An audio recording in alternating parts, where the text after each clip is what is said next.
Hey everyone, this video I'm going to show you or explain to you how to change out a water pump on a 06 Hummer H2.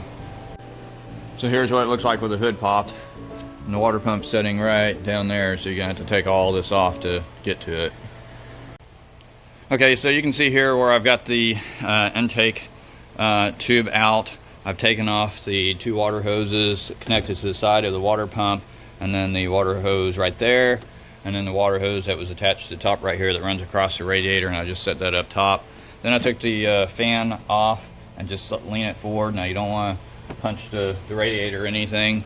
After you do that, all you have to do is take the 3 bolts. They're 10 millimeter, they're setting right there, and then on the opposite side over there, there's 3 more 10 millimeter.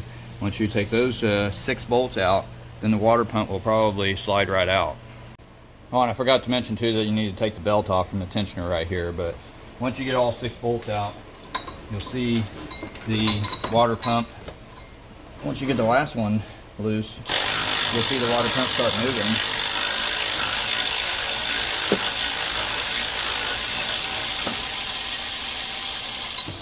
You see how it almost fell out by itself.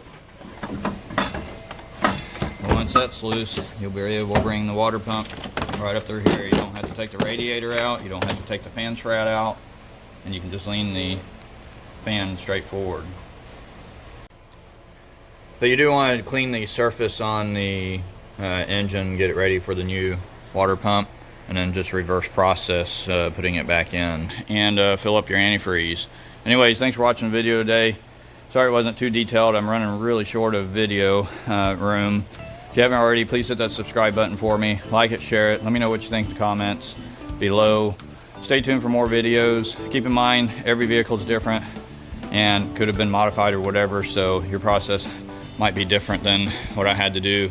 The Hummer is not real hard to work on. I actually used to work on the Hummers all the time whenever I was in the military, but they were set up totally different than what these civilian versions are. But anyways, guys, thanks for watching again, and I'll see you in the next video.